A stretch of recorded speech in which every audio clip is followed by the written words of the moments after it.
Hey there, you're watching the Jessa Channel on YouTube.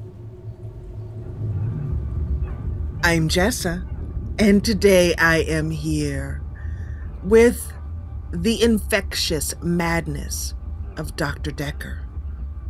This is a full motion video game similar to the Late Shift, which we just played, Late Shift game, and also Contradiction Spot the Liar, which we played last year.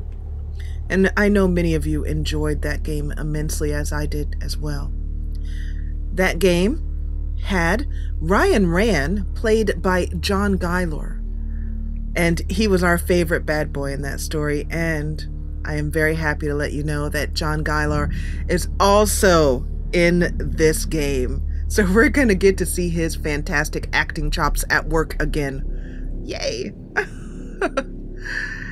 This game, unfortunately, is not family friendly.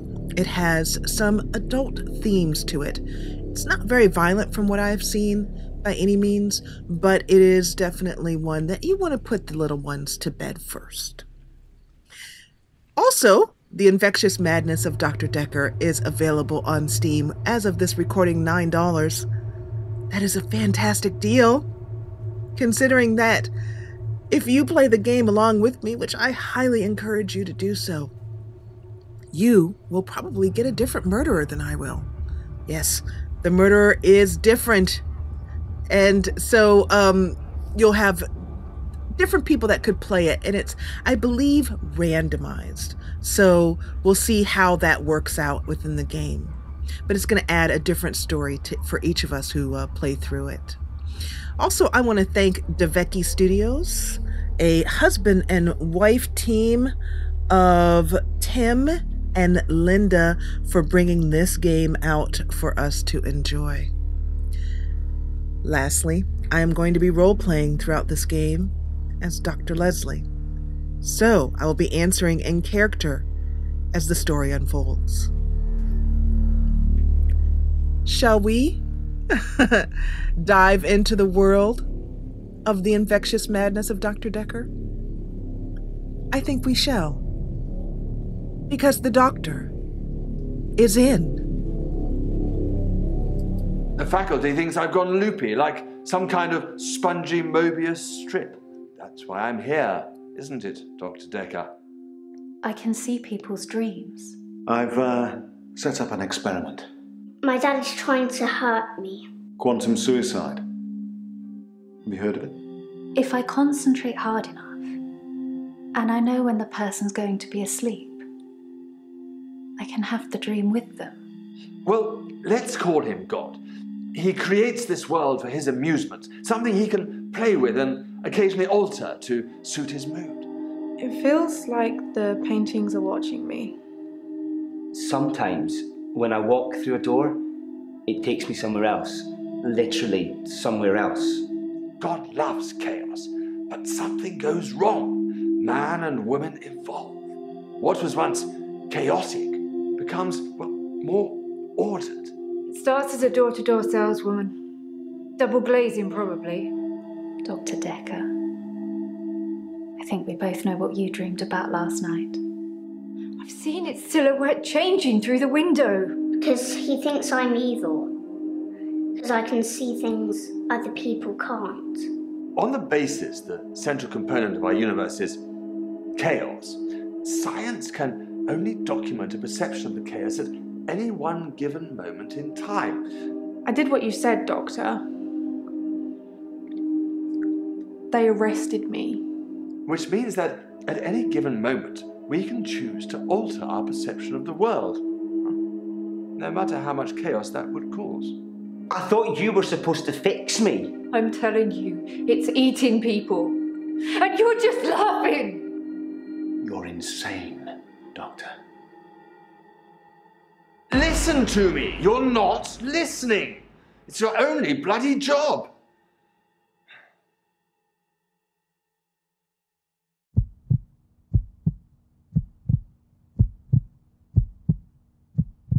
Doctor, you're late. And after all those promises, never mind, Doctor. let's not keep the patient. You're late. And after all those promises, you're late. And after all those promises, never mind.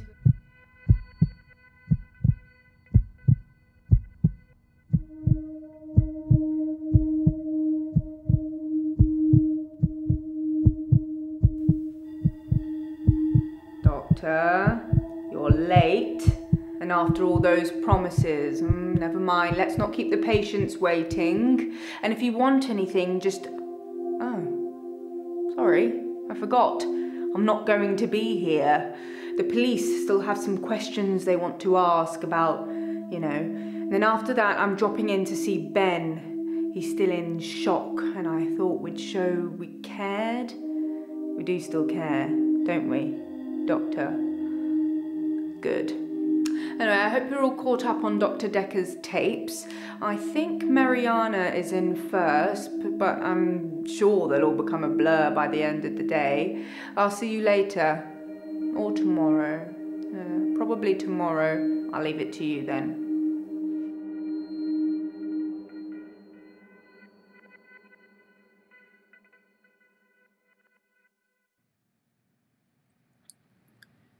Patients' names have dots next to them. We're going to try and get patients to green, but going green is optional. Red means we need to keep talking to them, and amber means we're done. We can watch replays in the responses tab. We want to look for those stars. 2 stars denote an important conversation, and 1 is an optional conversation. We're definitely going to try for those optional conversations as well. We want to try using our patient's words. I'm Ellen. I'm 25 and I'm a nurse. Typing nurse will get a response.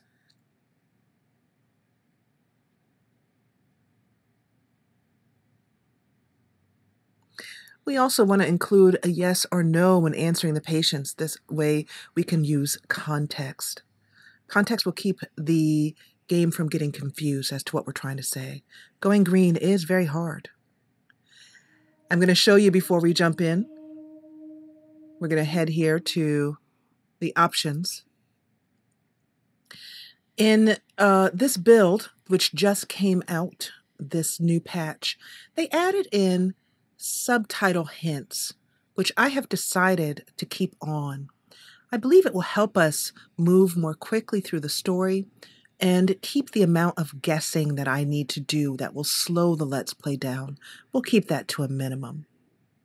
You can have this set to playback only, which is the default, or never if you want to go hardcore. As always, with all the games I play, we'll have the subtitles on for those of you who need to be able to keep up. You can see here that I've also turned the hint timer to easy. You can also just turn that hint timer off, meaning I think that means you don't even get a hint. There's no other penalty for using hints, with the exception that if you are going for a certain achievement, there is an achievement for using no hints throughout the game. But trust me, we'll need hints. Absolutely. We'll head back into the game. Dr. Leslie arrives at the office breathless. She fills the teapot and the coffee pot and prepares for her first client of the day. Having spent the weekend reviewing Dr. Dekker's notes, she feels as prepared as one might be to take over in such a chaotic and unexpected situation.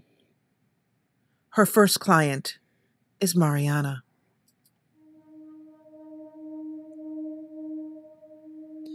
Mariana enters the room. She is wearing a beautiful flowy summer dress.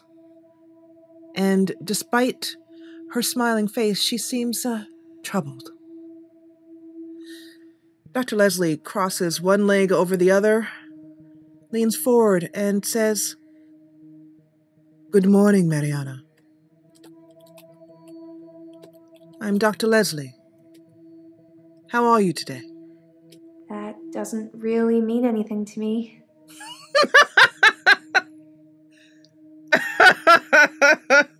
Strike out. A tick appears over Dr. Leslie's left eye. She tries again. I understand, Mariana, that you are having some problems, but I'm just curious how you're doing. How are you? I think you're supposed to tell me what's wrong with me. Isn't that how it works? The police keep picking me up for public nudity. Public nudity. Public nudity, you say? And where might this nudity be happening? Tell me a little bit more about that, Mariana. I black out. And then the next thing I remember, I'm naked on the beach, like I've been washed up on shore. Nobody's pressed charges yet, but I can feel it. The police are getting suspicious. This is on the beach, you said. Dr. Leslie writes down beach on her notes, circles it with a question mark. I work for myself. I make bracelets from things I find on the beach and sell them online. I spend a lot of time at the beach. It's just way more relaxing than anywhere else. You should come with me one day. I can show you all of the sights. Dr. Leslie takes a moment and writes down flirtatious nature, hiding something on her pad. She clears her throat. Well, Mariana, I understand that you like to spend time on the beach. I did take time to review Dr. Dekker's notes. He did mention the blackouts. But I'd like to start fresh with each patient. Tell me more about those blackouts. I do suffer from blackouts, which is strange as I can hold my breath for a really long time. But I'm not swimming before I black out. Dr. Dekker thought it was anxiety originally. Then he worked it out.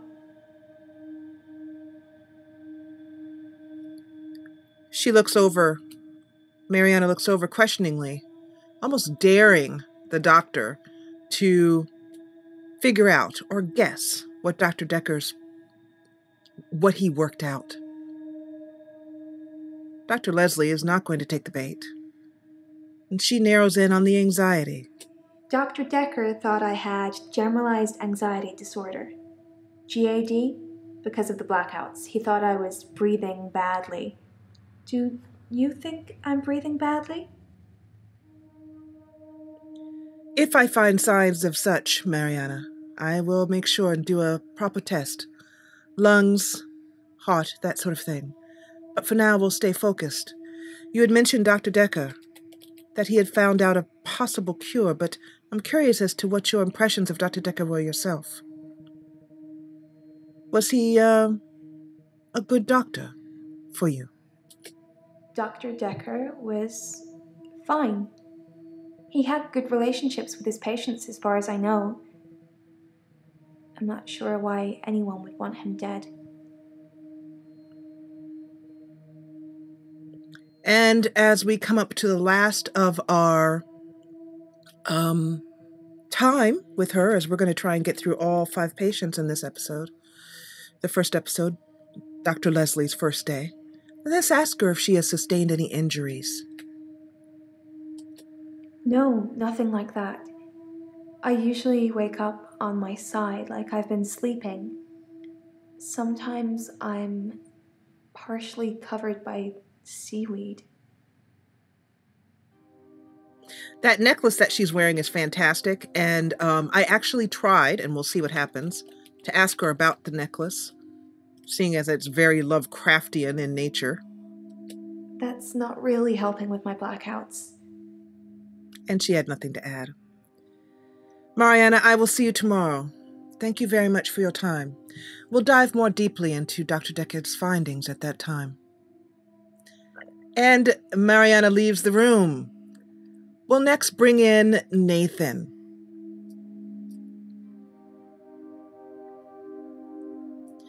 Nathan flops on the couch, closes the door behind him with a slam. Dr. Leslie looks him over. He seems agitated, bored, antagonistic. She jots a few notes down on her pad and opens with, once again, asking, "How are you today, Nathan? I'm Dr. Leslie. I will be taking over for Dr. Dekker." I don't have anything to say about that. Dr. Leslie takes a moment to look him over and then decides that he might need a more direct approach. "You have a problem you're here to see me about, then?" It's like those montages you get in movies. Time passes, you wake up, shave, if you feel like it, shower, get dressed. What's the point? You get this day over and over. Nothing changes. Am I in purgatory, Doctor? Purgatory. So you're saying you repeat the same day over and over again? Let's see if repeat gives us anything. No. Sorry. Let's try purgatory then. Because I'm stuck between this day and the next. Most of the time, anyway. But you haven't really told me who you are, Nathan. I'm Nathan Peel. I'm a supermarket worker from, well, hell, really. Purgatory, hell. Dr. Leslie writes that on her pad. "You had said nothing changes, Nathan." Sometimes it looks different. Sometimes the birdsong will change, or the weather will be less bleak. Or that person who nodded at you yesterday doesn't do it today. But it doesn't usually change. You need a tragic event for change. Like a murder. Murder? Dr. Dekker's murder was sudden. Brutal. It's terrible. But Doctor, 2 weeks. 2 weeks I had of rolling days. No do-overs. No Monday. I wouldn't kill anyone, though. I'd have to keep doing it, wouldn't I? Few things seem to move me forward.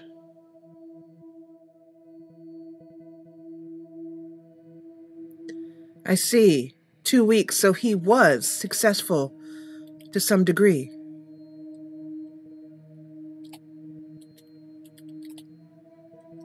Dr. Dekker was a complex man. I spent a lot of time with him, but he won't remember it that way. Why wouldn't he remember it? Nathan? As far as Dr. Dekker was concerned, we had Monday, then moved on to Tuesday. But me, I had Monday 5, 10, 50 times before I got to Tuesday. Dr. Leslie considers for a moment. It would be good to get him to tell us what he did, to reveal what he did every Monday. How do I break him open?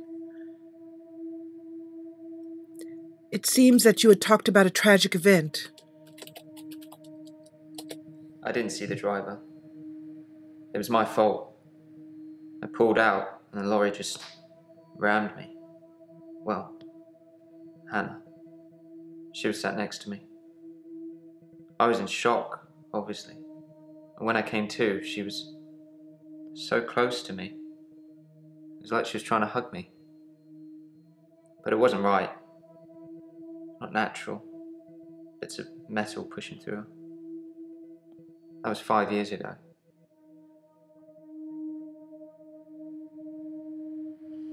Once again, that look appears on Nathan's face, an attempt to challenge Dr. Leslie.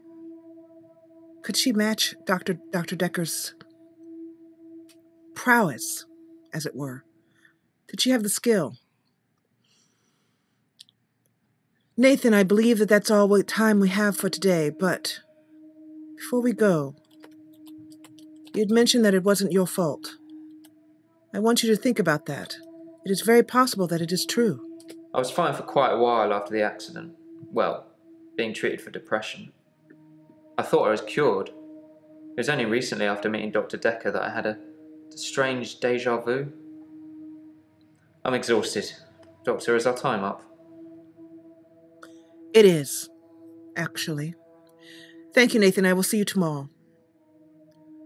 Without a word, Nathan gets up and walks out of the room.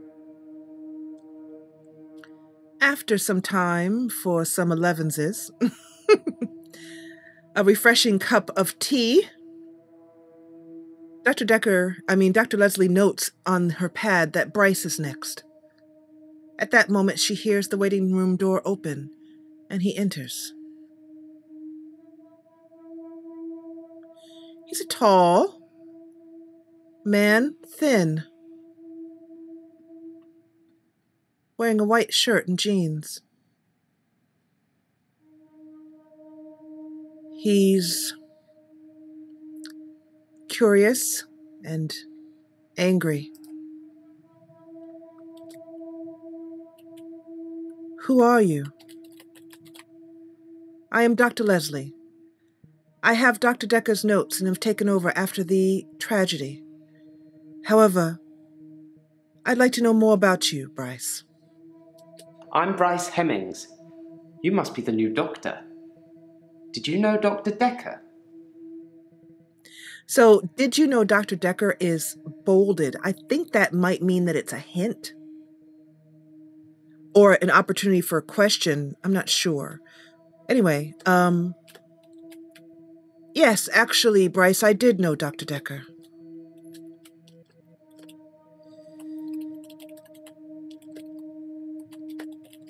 How well did you really know him? I hope you're nothing like him. And there's the anger. Dr. Leslie writes down on her pad, anger. Bryce. And then she draws a small picture of an egg. Well, I'm curious, Bryce. You said nothing like him. I will assure you that my methods are rather different than his. But, my therapy is more measured. That doesn't mean anything to me. As we talk, you'll get to understand. But I didn't really like Dr. Dekker, and for quite a few reasons, actually. I'd rather talk about my own problems for now, though, if you don't mind. then your problems. Let me know about them, Bryce. Originally, I was suffering with depression. Work was piling up. I kept missing deadlines. I wasn't used to all the failure. I got depressed. Depressed. You'd think being a gravedigger had its perks, but it can be very stressful. There's a trend going towards burial rather than cremation again. And as well as running out of space, we're running out of competent gravediggers. At least ones that can use a shovel, that is. I'm not feeling anywhere near as depressed as I used to, though. Not since I got the extra hour. The extra hour, Bryce? Do you mean in a day? 25 hours? At midnight each day. Time as you know it freezes. In my world, it just slows down to almost a stop. But I don't. I'm free to wander around and do as I please. An hour later, normal reality continues. It's my very own midnight hour.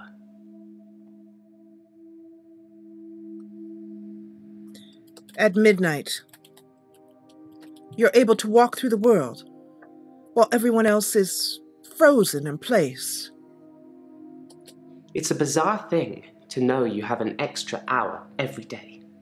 I rarely ever sleep until after midnight now, so I can appreciate the extra time. I get a lot of work done in that time. I'm completely caught up. The depression is no longer an issue. 25 hours is a blessing for me. But apparently, it's not real, and I'm insane for thinking it is.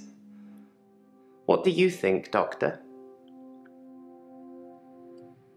Are you insane, Bryce? I thought it would be too early to make a diagnosis, but it's good you're having a go anyway.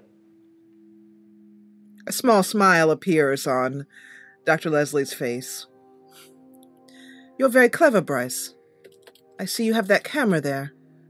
Is that something that you use to take pictures during this 25th hour? I've taken a lot of pictures. I have great shots of all the tourist sites. It's amazing what exposure you can use when moving cars are literally frozen still. Must be the sharp focus. Bryce, I believe our time is soon to be up. However, I'm curious. You had mentioned, and I need to replay. So let's show you a little bit about how the game works at this point. We've seen that we're asking questions to the clients, but let me show you these tabs here on the side. These are notes that the game is giving us, ideas to follow through on, and ways in order to play the game. This shows our question history here. And this shows our responses. You can see all of the responses that you've had so far, or you can narrow them just down to whoever is currently on the couch. Over here, it's very difficult to see, but over here it says Bryce, and here it says Show All. So Bryce, these are the questions we've asked him thus far. As we move further into the game, this will become more important. These show things that we need to follow up on. He has a lot more to say about them. But because it's very difficult to sometimes remember which words we needed to talk to him about, you can replay them, such as this. I didn't really like Dr. Dekker, and for quite a few reasons, actually. I'd rather talk about my own problems for now, though, if you don't mind. Dr. Leslie crosses another leg. Crosses it. She has more than one leg. Dr. Leslie crosses a leg, her right leg over her left, and leans forward and says, "You mentioned a few reasons regarding Dr. Dekker. Before we end our session, could you share those with me?" Dr. Dekker would say one thing and do another. He would push me to do things I didn't want to do. He was getting worse towards the end. I'm surprised he didn't kill himself.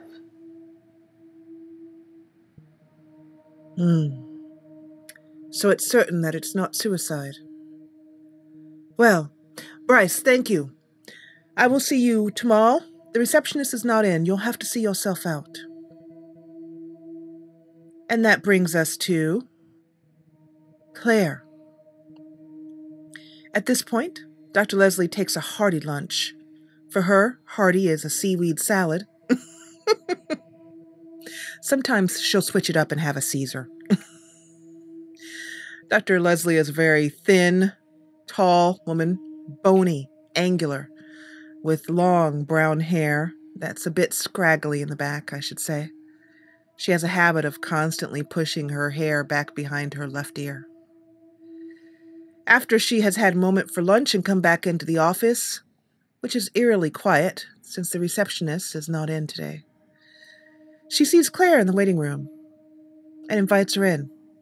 "Please, Claire, have a seat."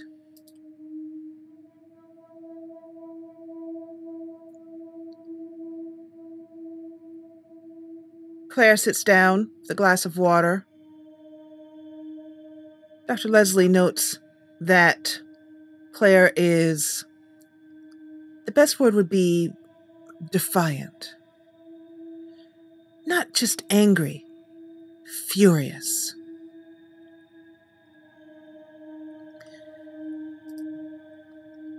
Wanting to just recognizing that Claire might be someone who appreciates things short, sweet, and simple, Dr. Leslie says a simple, "Hello, I'm Dr. Leslie." My name is Claire Castleford, and as I'm paying a small fortune for these sessions, I'd expect you to be up to speed, Doctor. I have reviewed Dr. Dekker's notes. However, my methods are slightly different than his. I prefer a more measured approach. And I'm curious. You mentioned a small fortune.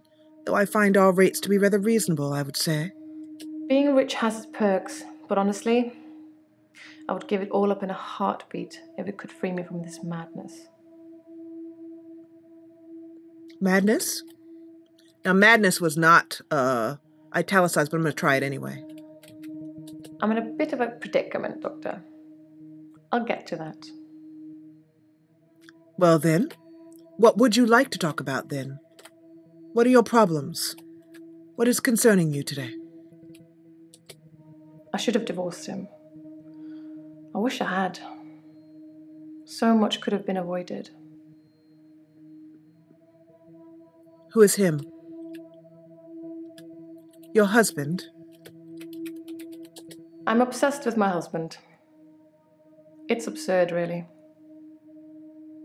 What is so, well, obsession does present its moments of absurdity. True. Because he is here. And he shouldn't be. Where should he be, Claire? He shouldn't be. Let's try I don't that. know anything about that, Doctor. So she did say he shouldn't be. Let's go back and take a look at the responses. Absurd. Because he is here. And he shouldn't be. He shouldn't be. I just typed that out. Let's try he should not be. No, that doesn't mean anything to me. Okay, I think there may be a small problem there. So Tim or Linda, if you're watching this, there's a small problem there in those italicized methods or something I'm doing wrong. Let me know whatever it is I'm doing wrong in the comments. Okay, he should not be. Let's try anger. I never used to get angry. Ever. If you're angry, you're not in control. Isn't that right? And it would be very bad for me to lose control. Have you lost control before? Let's save that for another time, shall we? I'm rich, but I'm not made of money. And I'm fairly sure my time is up. I understand. Well, I find it to be about 10 minutes early, so why don't you tell me your impressions of Dr. Dekker? The most shocking thing about Dr. Dekker's death is that he didn't bring it upon himself. But then I hadn't known him for a very long time. Perhaps I was wrong about him. You're the second person. Dr. Leslie mumbles to herself. Suicide. Dr. D. She writes it on her pad, underlines it 3 times.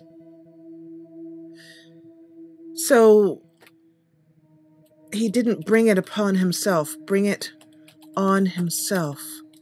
You mean he should have committed suicide? I don't know. Sorry. Let's try suicide. Dr. Dekker just had that look about him. You know what they say about us crazies. Takes one to know one. Well, it often does. Though, I must say that is the end of our hour, Claire. We'll talk more about Dr. Dekker and your concerns about anger tomorrow. Claire gets up from the couch and walks out of the door, slamming it behind her without a word. Finally, our last patient of the day is Ellen.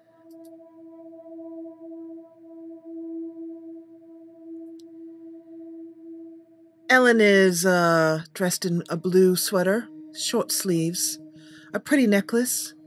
She seems bouncy in spirit. She is short, diminutive, I should say, and with a very sweet look. Let's just ask her about herself. Hello, Ellen. Apparently it's a Welsh name. I'm not Welsh. My mum's into all that New Age stuff, and I think she thought it would make me seem more interesting. She's very sweet. Dr. Leslie writes that down on her pad and then says, Ellen, well, how are you? I started seeing Dr. Dekker a few months ago. I thought it would be nice to have someone I could talk to about work. It can get a bit stressful sometimes.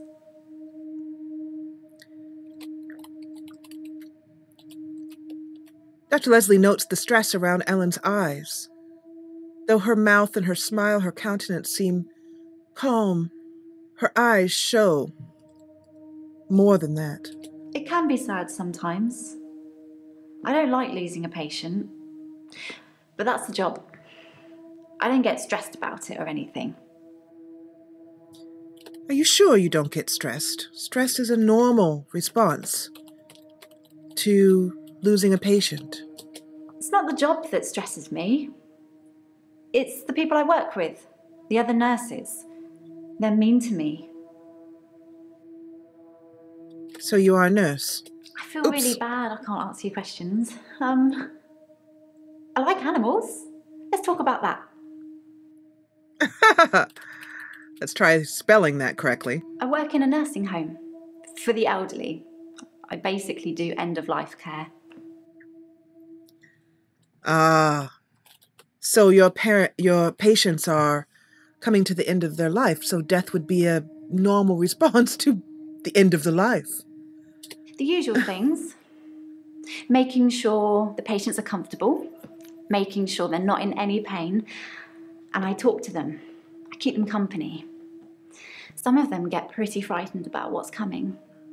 Well, those of them that aren't out of it on meds. I comfort them. So you talk to them about what's coming. You're referring to death. Let's just hit death. Let's just see what happens. Death? I don't know. I feel like I'm the weakest link or something. Oh, do not worry about it, Ellen. I simply want to know your thoughts on what's coming. Death is frightening, isn't it? Isn't it what everyone's afraid of? The great unknown. No one should have to face that alone. You're right. And it's good of you to be there for them. But you say the other nurses are mean to you. They call me the angel of death because so many patients have died on my shift. I don't think they mean it. Obviously, it's not my fault. It just seems to happen that way.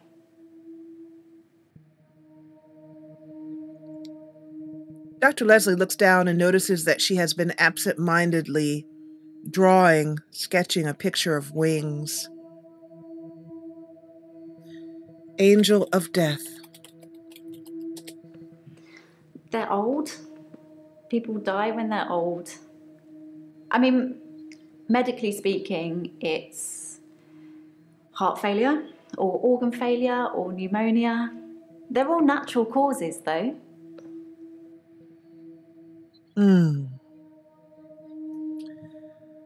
You had mentioned something about meds. The medicines keep them comfortable. I don't like it when patients are heavily sedated, especially when there are alternatives, like herbal remedies. I mean, imagine if you only had a few days or weeks left to live. Would you want to spend it asleep? No. Unless I were in a great deal of pain, no. I would want to spend it awake.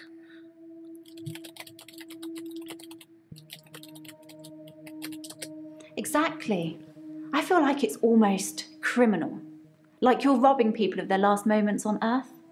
You should be able to savour the experience, not sleep your way to death. And so being with them helps them to savor the experience, Ellen. I'm not saying anyone should be happy about dying.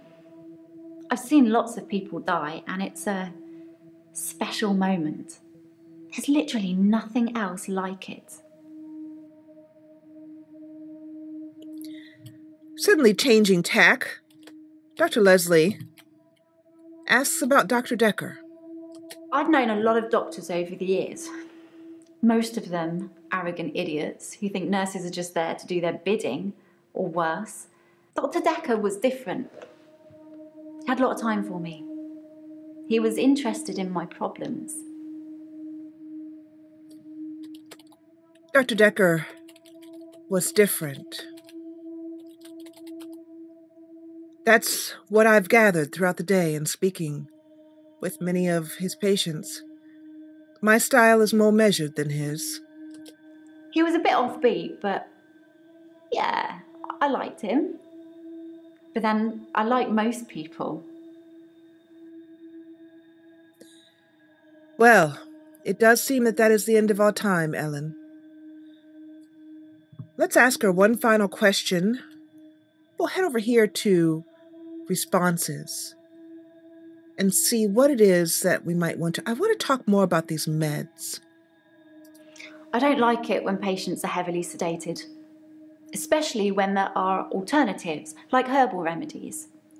I mean, imagine if you only had a few days or weeks left to live. Would you want to spend it asleep? She's a very good actress. She does a very good job. Dr. Leslie,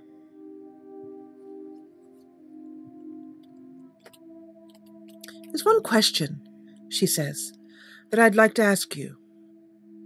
You mentioned herbal remedies. Do you know more about these herbal remedies? Do you mean tonics or salves, that sort of thing? I'm a qualified herbalist. It's okay, you can laugh.